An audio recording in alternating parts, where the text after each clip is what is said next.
दोस्तों, बहुत समय पहले चंडीगढ़ में 4 लोगों का परिवार रहता था। परिवार में अशोक, अशोक की पत्नी और उनके 2 बच्चे थे, जिनका नाम चीकू और बबली था। अशोक को अपने परिवार के साथ शहर में आए हुए कुछ ही समय हुआ था, लेकिन नए घर में आते ही अशोक की बेटी बबली का बर्ताव कुछ बदल सा गया था। बबली ज़्यादातर या तो अकेले रहती थी या फिर आईने के सामने बैठकर कुछ न कुछ बोलती रहती थी। ये देखकर उसकी मम्मी ने पूछा, बबली, यूँ अकेले बैठकर किससे बात करती हो तुम?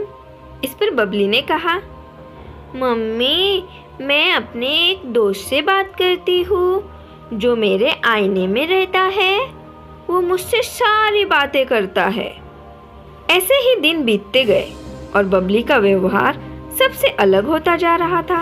उसे घर के हर आईने में कोई न कोई दिखाई देता था, जिससे वो रोज बातें किया करती थी और उसे अपना दोस्त बताती थी। अपनी बहन के बदलते व्यवहार को देखकर चीकू उस पर नजर रखने लगा। कुछ दिनों के बाद चीकू को बबली के कमरे में अजीब सी आवाज आने लगी। चीकू बबली के कमरे में गया और अंदर जाकर चारों तरफ देखने लगा। चीकू को आईने में एक परछाई दिखी, जिसे देखकर वो बुरी तरह घबरा गया। चीकू कमरे से भागकर अपने मम्मी पापा के पास गया। चीकू कुछ ना सुनते हुए अपने मम्मी पापा को बबली के कमरे में ले गया। अशोक और उसकी पत्नी ने आईने में देखा, लेकिन उन्हें वहां अपनी परछाई के अलावा कुछ और भी दिखाई नहीं दिया। वो गुस्से में चीकू से बोले, ये सब क्या है चीकू? ऐसा मजाक क्यों किया तुमने? तुम्हें शर्म आनी चाहिए। इतने बड़े हो गए हो और ऐसा मजाक? ये सब दोबारा नहीं होना चाहिए। ये बोलकर दोनों वहां से चले गए। उनके जाते ही वो परछाई आईने में फिर से वापस आ गई। परछाई ने अपनी भारी आवाज में चीकू से कहा, क्या हुआ चीकू? मैं तुम्हें पसंद नहीं आई क्या? आवाज सुनते ही चीकू ने डर के मारे पीछे देखा तो उसे वही परछाई आईने में नजर आई। परछाई देखते ही चीकू डर गया और कमरे से भागने की कोशिश करने लगा, लेकिन कमरे का दरवाजा बंद हो गया। अपनी जान बचाने के लिए चीकू ने उस परछाई की हाँ में हाँ मिला दी।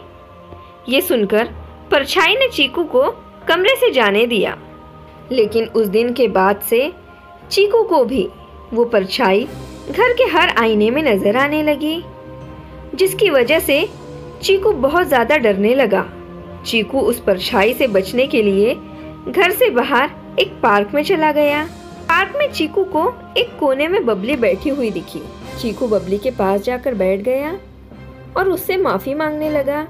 चीकू परछाई से पीछा छुड़ाने के बारे में सोचने लगा।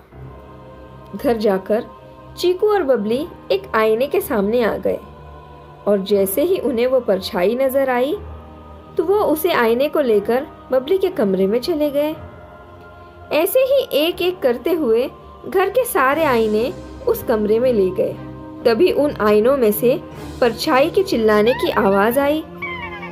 परछाई के चिल्लाने की आवाज अशोक और उसकी पत्नी को भी सुनाई देने लगी। वो दोनों भागते हुए बबली के कमरे में गए। परछाई दोबारा आईने में से बोली, तुम सब मरने के लिए तैयार हो जाओ। आईने में से परछाई को बोलते देख मम्मी बेहोश हो गई। तभी अशोक अपनी पत्नी और बच्चों को दूसरे कमरे में ले गया। थोड़ी देर में अशोक की पत्नी को होश आया। होश आने के बाद बबली और चीकू ने अपने मम्मी पापा को सारी बात बताई, जिसे सुनकर वो दोनों हैरान रह गए। उन्होंने फैसला किया कि वो लोग उस घर में अब नहीं रहेंगे। अशोक बबली के कमरे में रखे उन सभी आईनों को वहीं लॉक करके उस घर को छोड़कर हमेशा के लिए अपने परिवार के साथ वहां से चला गया।